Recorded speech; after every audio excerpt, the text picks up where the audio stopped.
y chicas, yo soy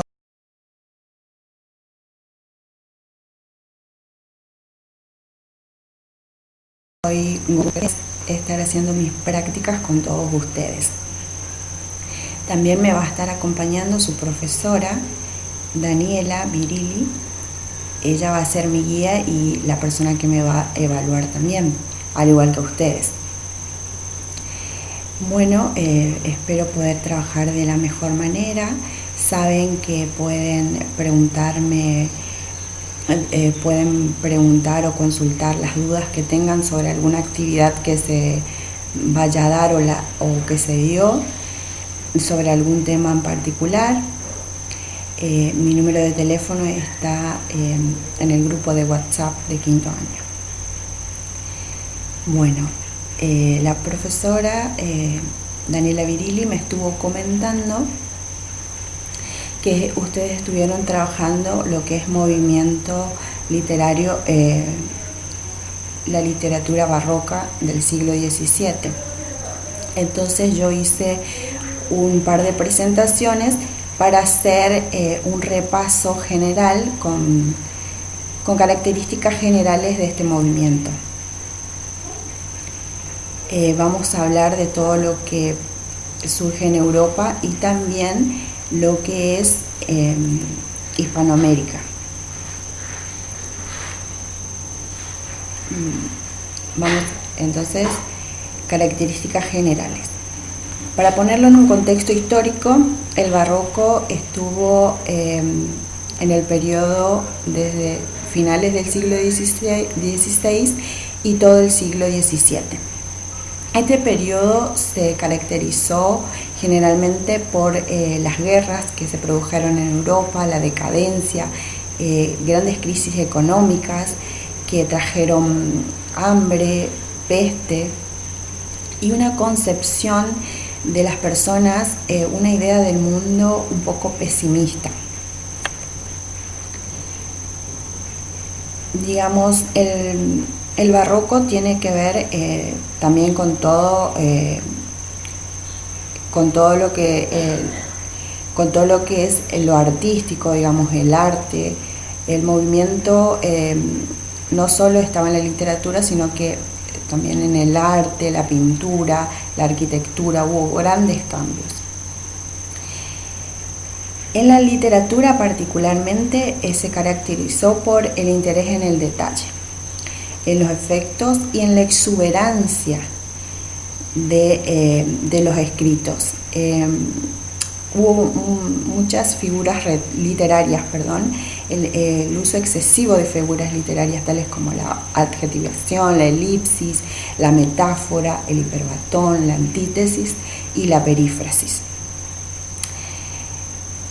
En ese mismo siglo, en Hispanoamérica, ya estaba colonizado, digamos, por los españoles. Entonces, lo que pasa en América, que también la literatura se da de forma que las personas que escribían la literatura trataban de sorprender, de dar cosas, de buscar cosas novedosas, estaban muy ornamentadas, era una cosa preciosista, ¿no? Que trataba de imitar a lo que sucedía en España, a esta literatura barroca que comenzó en Italia, fue un movimiento que comenzó en Italia, ¿no? También usaba muchas figuras retóricas, ¿no? Pero a diferencia de España, en Latinoamérica estaba gobernado, digamos, era un periodo colonial. Entonces lo que tenían el poder era la iglesia y la corte. Ellos decían qué se podía leer, qué no, de qué temas se debía hablar, cuáles no. Ellos imponían lo que se debía decir, había mucha censura, no había profundidad en los escritos. Si bien igual las personas que escribían los criollos trataban de hacer como una crítica social en sus escritos, pero ornamentado, ¿no? Porque tenían prohibido escribir sobre cosas que ellos digamos, la iglesia o la corte, la aristocracia que vivía española, digamos, que vivía en América, no le permitía escribir. Bien.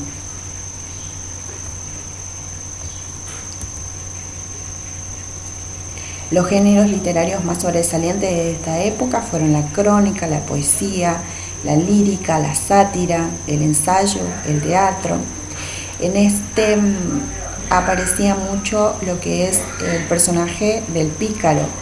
Como hubo grandes crisis y la gente que vivía en el campo fue a buscar trabajo en la ciudad, pero no conseguía, entonces aparece como una crítica social a las personas de bajos recursos que hacían lo que fuera para sobrevivir a través de engaños, ¿no? Que vivían en la calle, que pedían, y eso se veía mucho en el teatro y en la satírica, perdón.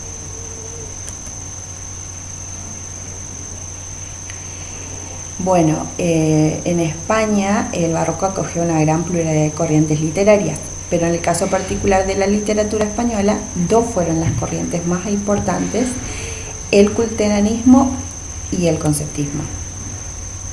Bien, el culteranismo o gongorismo. ¿Por qué gongorismo? Porque su principal representante fue Luis de Góngora.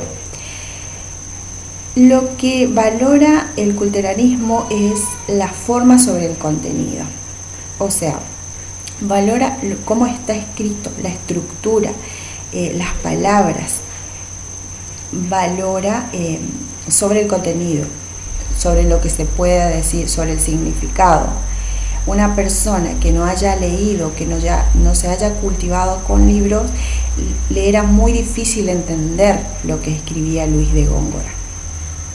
En cambio, el conceptismo valoró más el contenido que la forma. Se basaba más en la exposición de las ideas o conceptos mediante el ingenio verbal, ¿no? Y uno de sus principales exponentes fue Francisco de Quevedo. Bueno, acá sugerí los representantes más importantes de este siglo, que fueron en España Luis de Góngora, Lope de Vega, Francisco de Quevedo, Tirso de Molina, Pedro Calderón de la Barca, y bueno, en México, en Latinoamérica, Sor Juana Inés de la Cruz, John Milton en Inglaterra, Giovanni Battista Marino en Italia, Molière en Francia y Racine también, que fue uno de los grandes representantes de Francia. Entonces le dejo una pequeña biografía y las obras más representativas de cada uno para que lo tengan en cuenta.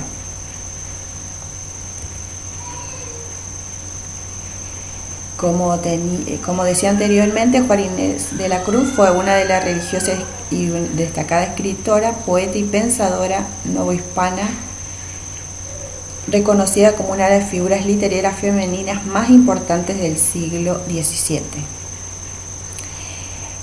Sor Juana nació en 1651 hasta 1695, fue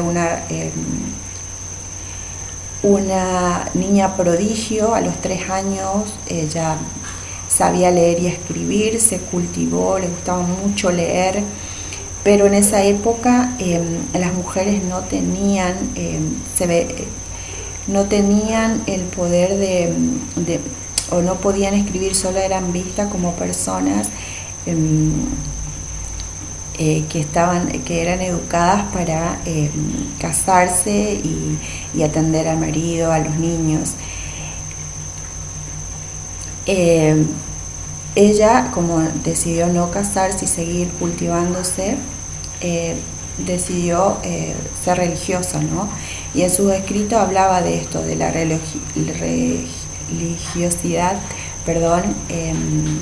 también hacía muy presente las voces de los indios, los negros. Escribía sobre la singularidad de la mujer, estaba muy comprometida con la sociedad hacia esta crítica a la sociedad, desde de buscar un lugar, o sea, abrió grandes puertas para las mujeres de su época. Fue una persona que abrió camino a las mujeres.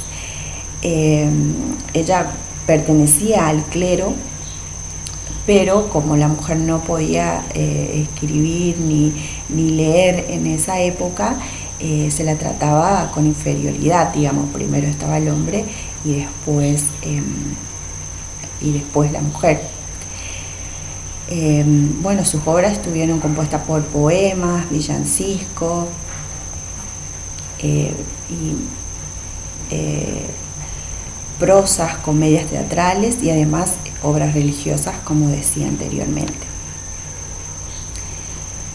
Bueno, estoy haciendo un video con las características generales y que sea de forma corta para que ustedes puedan después verlo, digamos. Así que, como le dije, cualquier duda me escriben al WhatsApp. Me gustaría que compartan si le gustó el video, si quieren que siga subiendo videos para la explicación o tienen algún si alguna propuesta de trabajo, me gustaría saber. Así que bueno, yo voy a seguir grabando videitos así de los temas que siguen, de los temas siguientes, para que ustedes puedan tener como características generales de todos los temas que se van dando. Así que bueno, saludos y nos vemos en el otro video.